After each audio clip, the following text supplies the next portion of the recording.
Hello everyone, welcome to Economics. How are you all doing? I hope you all are doing good. Today I brought for you all October November 2025 9708 variant 34. Let's see what this paper has brought for us today. Moving forward, MCQ number 1. MCQ number 1 talks about what will act as a barrier to collusion between firms. Now, by definition, we know that collusion works best when firms can trust each other and they can predict the demand. So, looking at the options, option A says inability to detect price cuts by rivals. It cannot be option A because option A would be helping punishing the cheaters. So, it would not be a barrier. So, it cannot be option A. B says the abolition of antitrust measures. Again, it cannot be B because B would make cheating less likely, so it would not be a barrier. C says the existence of a small number of firms in the industry. So there are a small number of firms in the industry, it would make communication rather easier than acting as a barrier. So A, B, and C all would be facilitators rather than barriers. So we are left with option D. Option D says unstable demand conditions for products. That's the correct answer because when demand conditions are going to be unstable and the demand would keep on changing, firms won't know why sales are dipping, why sales are falling. So whether it was because of the firms were cheating or whether the demand was falling in actually. So therefore, the correct answer for MCQ number 1 is D. So we'll shade in D as the correct answer. Moving forward, MCQ number 2. MCQ number 2 is displaying us in different curves. The vertical axis displays good X. The horizontal axis displays good Y. They're showing us two indifference curves I2 and I1. Now we know at any point on the indifference curve would yield the same amount of utility, and higher indifference curve represents higher utility. So if we are on I2, that means we are having the consumer is having enjoying a higher utility, and I1 is going to give him lesser amount of utility. So the question is asking us what does indifference curves indicate? Now looking at the options, A says consumers get more satisfaction on I1 from consuming more of X and less of Y. B says consumers get more satisfaction on I2 from consuming less of X and more of Y.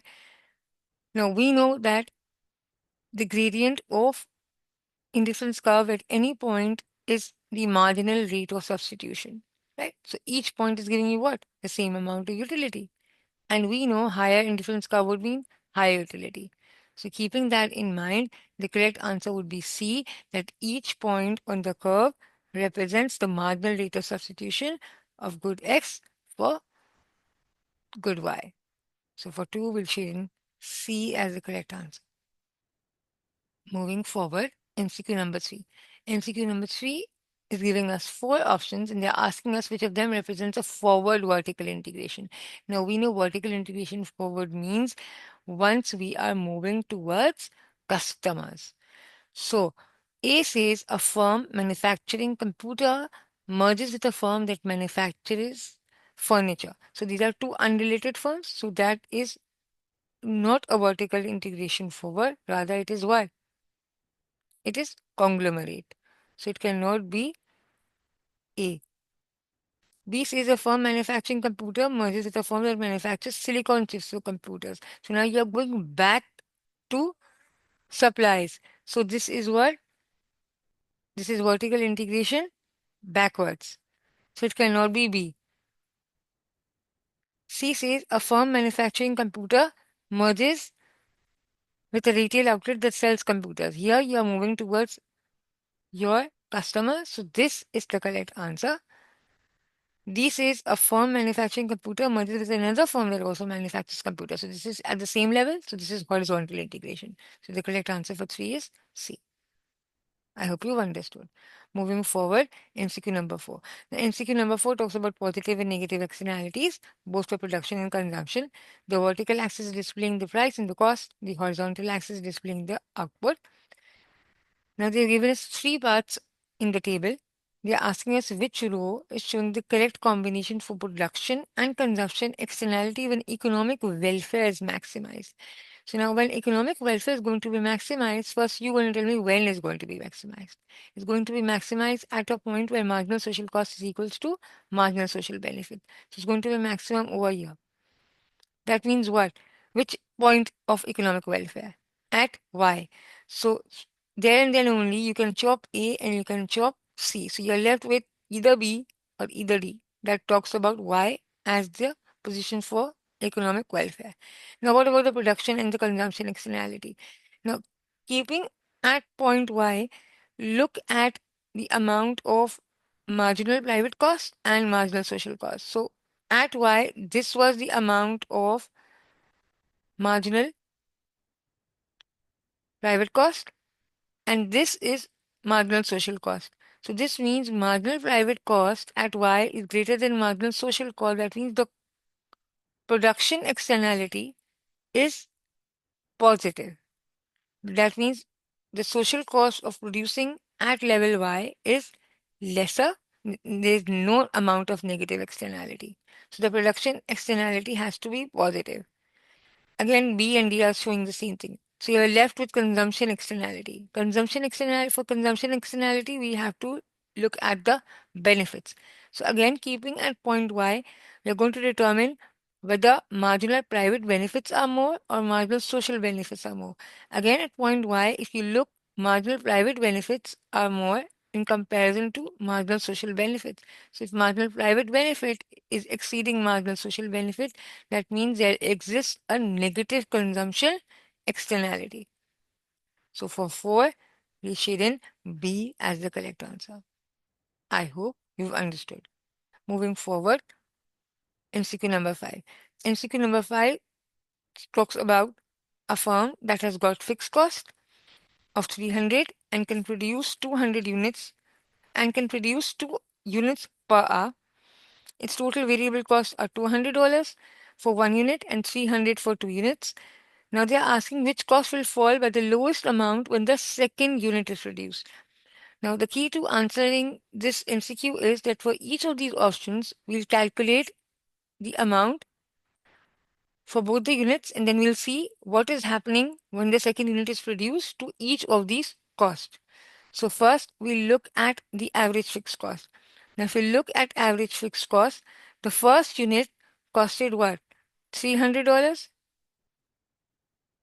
The second unit cost what? 300 divided by 2, that's 150. So by how much did the cost fell? The cost fell by $150. Now we'll move to average total cost. When we're talking about average total cost, the first unit cost was 500. Why? 300 plus 200. The second unit's cost was 300. It fell by 200 then. Next, we'll talk about average variable cost. So if you're talking about average variable cost, the cost for the first unit was 200. The second unit, 300 divided by 2, 150. So it fell by how much? $50. Finally, we are left with marginal cost. So when we are talking about marginal cost, the first unit costed $500 and the second unit costed $100, right? So it fell by how much? It fell by $400. The question is asking us which cost will fall by the lowest amount. So which cost fell by the lowest amount? Average variable cost. That was by $50. Therefore, we'll select C for MCQ number 5 as the correct answer. I hope you've understood. Moving forward, MCQ number 6. MCQ number 6 is what is the most likely evidence that an economy has reached a position of Pareto optimality. Now, what is the situation of Pareto optimality? Pareto optimality is a situation where all resources in an economy are fully and efficiently utilized. So, again, keeping the definition in mind, it has to be option D. So for 6, we'll shade in D as the correct answer. Moving forward, MCQ number 7. MCQ number 7 says the firm is operating at a level of output where marginal revenue is zero. We know when marginal revenue is zero, that means that the firm is enjoying a situation of maximum revenue. So for 7, we'll shade in D as the correct answer. Moving forward, MCQ number 8. 8 says, what is the potential benefit of the privatization of a country's railway services? Now, we know a government would want its railways to get privatized or any institute to get privatized when it wants to increase efficiency or it wants to boost in competition or it wants to give in incentives to the private sector. So, keeping that in mind, yes, A is the correct answer. It wants to boost in higher levels of competition. It cannot be B, C, and D because B, C, and D are all disadvantages. Higher costs, opportunities for government regulation, potential for private monopoly, these are all not benefits, rather, these are appearing to be costs. So for 8, we'll shade in A as the correct answer. Moving forward, MCQ number 9. 9 says, which of these actions illustrates equality rather than equity? So equality means that everybody is getting the same treatment. Everybody is getting the same treatment. A says a firm that installs the ramps to its workplace to improve access for people with disabilities. B says a government subsidies of 0.10 per kg for all members of the public. C says a university admissions policy that places students from disadvantaged socioeconomic backgrounds. D says income system where high income earners pay a higher percentage of income tax. Now notice A, C, and D are facilitating certain sections of the society, or facilitating certain people, certain groups. But it's only in B where we are talking about a subsidy to the entire public, irrespective of any differences. So it has to be B. So for 9, we'll cheat in B. Moving forward, MCQ number 10. 10 says there's a decrease in the supply of female labor. So what would be the effect on the wages for both male and female? So now there's a decrease in the supply of female labor. That means that since their labor, female labor is shortage, so it will get scarce. Therefore, the wages for female workers should increase. So it either has to be B or D. What about male wages? So now males, since females are less in supply, so more males are going to be recruited. So when their demand is going to increase, again there would be an increase for their wages. So their wages is also going to increase. So for 10, D is the correct answer. Moving forward, MCQ number 11. 11 says the government introduces a national minimum wage. So national minimum wage is when you are trying to establish the wage level above the equilibrium. So if it introduces a national minimum wage, what is not a benefit of this to the economy? Why do you think it would be beneficial? A said it boosts the morale, B says it raises incomes of poor workers, C says it reduces government spending. So these are all the benefits. Rather, D is not a benefit because a national minimum wage does not address the problem of structural unemployment. Structural unemployment refers to a mismatch of skills and abilities, right? So it talks about a mismatch. Structural unemployment is when the labor supply skills does not match what is required. So it does not addresses that. So for 11, we'll shade in D. Moving forward, MCQ number 12. 12 says an increase in which variable would shift the supply curve for farm workers to the right. So why do you think farm workers would increase in supply and there would be an increase in supply of farm workers towards the right? A says job security, B says hourly wage rates, C says productivity of farm workers, D says qualifications. If higher qualifications are required, it would make it difficult. So it cannot be D. C says productivity of farm workers. Productivity of farm workers is related to the demand for labor. So it cannot be C. B says the hourly wage rate is going to cause a movement along the curve. So it cannot be B. So it's A is the correct answer because increase in job security would cause more and more farm workers at every wage rate to increase in supply. So for 12 inch shading, A as the correct answer.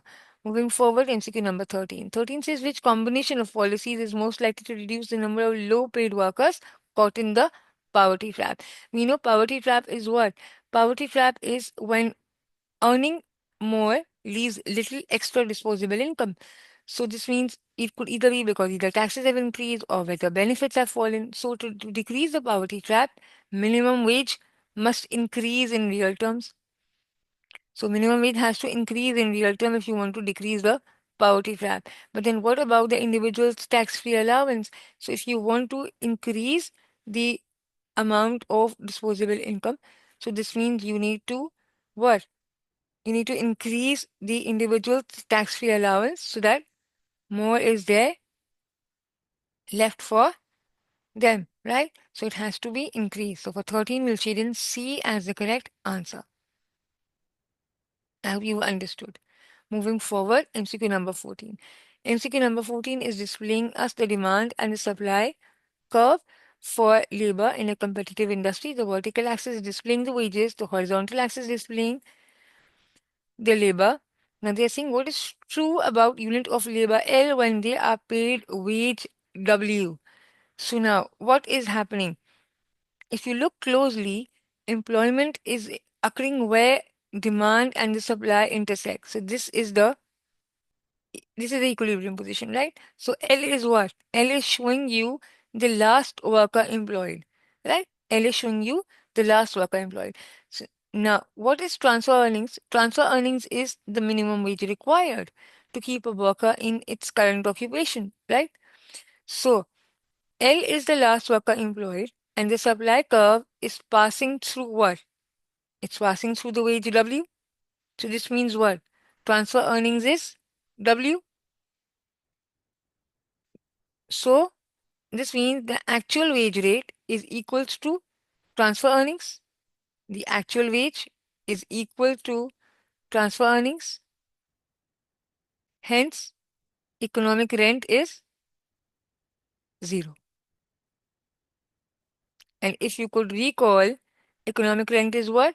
When actual earnings, the difference between actual earnings and transfer earnings, right? So economic rent is when you're paying to a factor of production over and above the minimum amount required for him to keep in that current position, right? So that means keeping this thing in mind for 14, it has to be option D, where L is paid exactly transfer earnings and remains in work. Moving forward, MCQ number 15. What leads to an inflationary gap? Inflationary gap would occur when there there exists an aggregate demand is greater than the maximum potential of the economy. The very first option says that. Why? Because when demand is more than the productive capacity, so there is going to be an increase in price.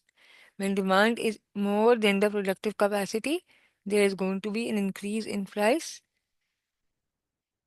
So hence it has to be option A. It cannot be B because B causes no direct influence on price, right? It cannot be C because C is talking about a recessionary gap. Similarly, it cannot be D because D is reducing the inflationary pressure. If you're talking about innovation, so it has to be A. Moving forward, MCQ number 16. 16 says an open economy has a positive output gap. Positive output gap means economy is producing above the trend. So if you're producing above the trend means that the workers are either putting in overtime or they are putting in longer hours. So this means what? What is likely to be decreasing? What must be falling if they are putting in more hours? Their leisure time is must be falling, right? So for 16, we'll put in B as the correct answer. Moving forward, MCQ number 17. MCQ number 17 says in a two-sector economy, autonomous consumer expenditure increases by $100 billion. Autonomous investment expenditure increases by 200 billion. Marginal propensity is zero point 0.5. What will be the increase in the national income be? This is the multiplier question. So the first step is first we'll calculate the autonomous injections. So that means the consumption expenditure was how much? 100 billion. Investment expenditure was how much? 200. So the total adds up to 300. This is the total autonomous increase, right? The second step is you calculate the multiplier. So now we know marginal propensity to consume was zero point 0.5. So what you'll do is you calculate the multiplier. So K is equals to 1 upon 1 minus zero point 0.5, which is equals to 2. The final step is you multiply 300 by 2. So you will be left with $600 billion. So for 17, we'll shade in D as the correct answer. Moving forward. MCQ number 18 says which government policy is least likely to promote inclusive economic growth? Inclusive economic growth is what?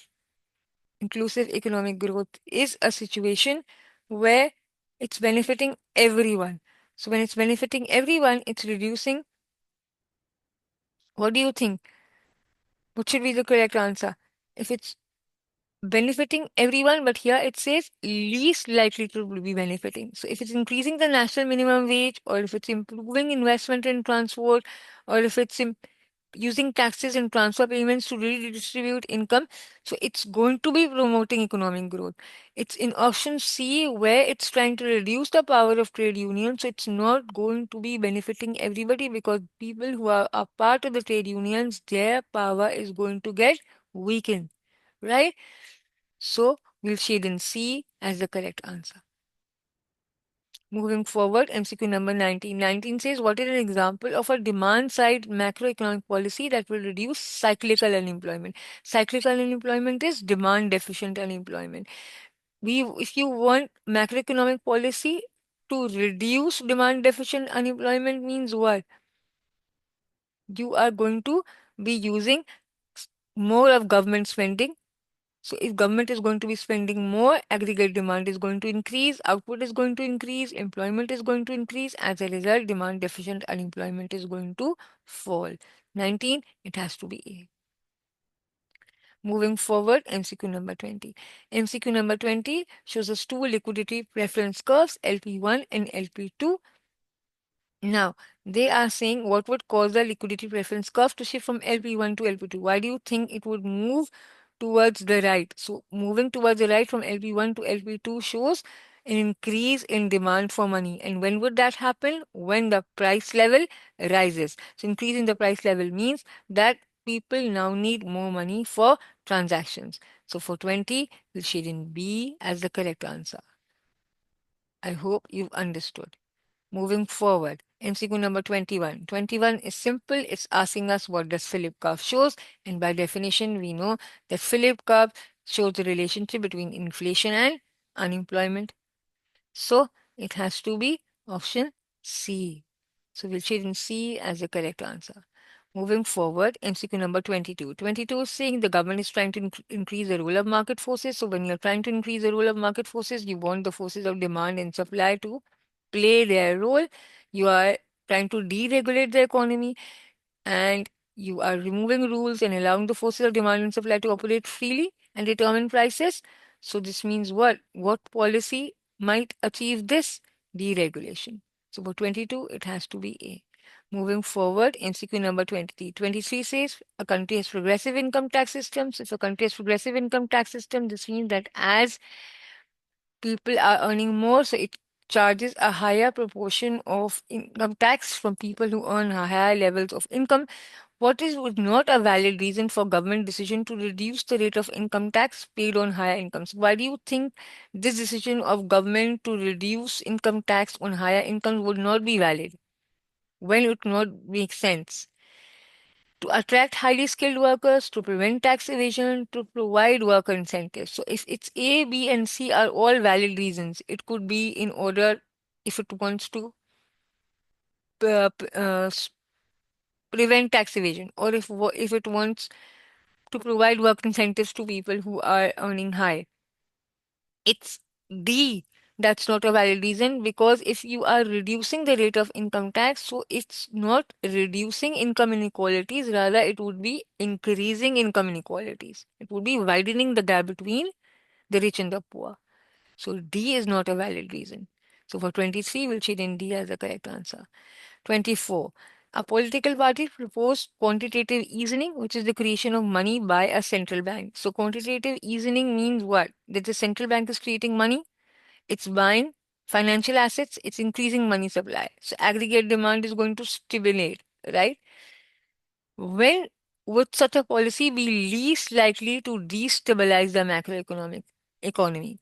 You see, quantitative easing is most safest when there's spare capacity, when there is unemployment, and when there is low inflation. So when there is going to be a deep recession, with high levels of unemployment, that means you've got spare capacity. So quantitative easing would be safest, right? So it has to be C. It cannot be A because A is going to worsen the situation when the economy is experiencing a high level of inflation. It cannot be B because the economy is already at full capacity. Similarly, it cannot be D because it's going to worsen the deficit. So it has to be C. Moving forward, MCQ number 25. 25 says, what does Laffer curve shows? Now, Laffer curve shows the relationship between tax rate and tax revenue. So, the very first option A, this is going to be the answer. Laffer curve shows that at higher taxes, more revenue is going to be earning, but then it's going to be discouraging workers and it's going to discourage work, so it's going to encourage tax evasion. This is how a Laffer curve looks like, right? This shows the tax revenue and this shows the percentage of tax rate and this shows the maximum amount of tax. All right, so for 25, we'll shade in A. 26, what are the variables identified on the axis of a Kuznets curve diagram? So this is what a Kuznets curve look like. This shows the level of income inequality, which could be represented by the Gini coefficient, right? And this shows the horizontal axis shows the income per capita, right? So, keeping this thing in mind, for 26, it has to be B. The y-axis is displaying the measure of inequality, income inequality. The x-axis displays the income per capita. And as countries develop, income inequality rises, but then it falls. That's why it's an inverted shape, right? So for 26, we'll shade in C as the correct answer. Moving forward, 27. What might cause income inequality to worsen in a country? Why do you think income inequality is going to worsen? A says increased discrimination, B says labor market participation increases, worker skills increases, welfare payments increases. B, C, and D are not going to worsen, instead it's going to improve the situation. It's increased discrimination. So when there's increased discrimination, if some people are going to be earning more, some are going to be earning high. So this is the situation where you are differentiating between people and income inequality is going to worsen. So 27, it has to be A. 8 says a multinational is planning to invest in a new factory in a low income country. What is not a benefit to the low income country? Improving technology acquiring, better training for workers, extra revenue for the government. These are all benefits. It's increased competition for small domestic producers. That's not going to be a benefit because it's going to cause small producers in that economy to shut down, right? So it's going to give them a tough time. This might not be a benefit. So for 28, it has to be D.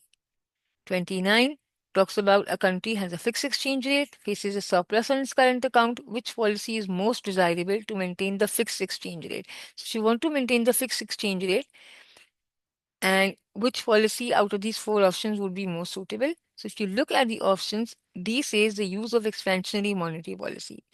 Yes, that's the correct answer. Why? Because you want to maintain the fixed exchange rate. Expansionary monetary policy would mean that you are reducing the interest rate. So if you are reducing the level of interest rate means that you are reducing the demand for the domestic currency. So in order to maintain the rate. So for 29, it has to be D. Moving forward, the last MCQ 30. Which criticism for foreign direct investment is least valid? A says it encourages competition, reduces prices, forces the less efficient firms to leave the market. It's not a criticism, this is a benefit.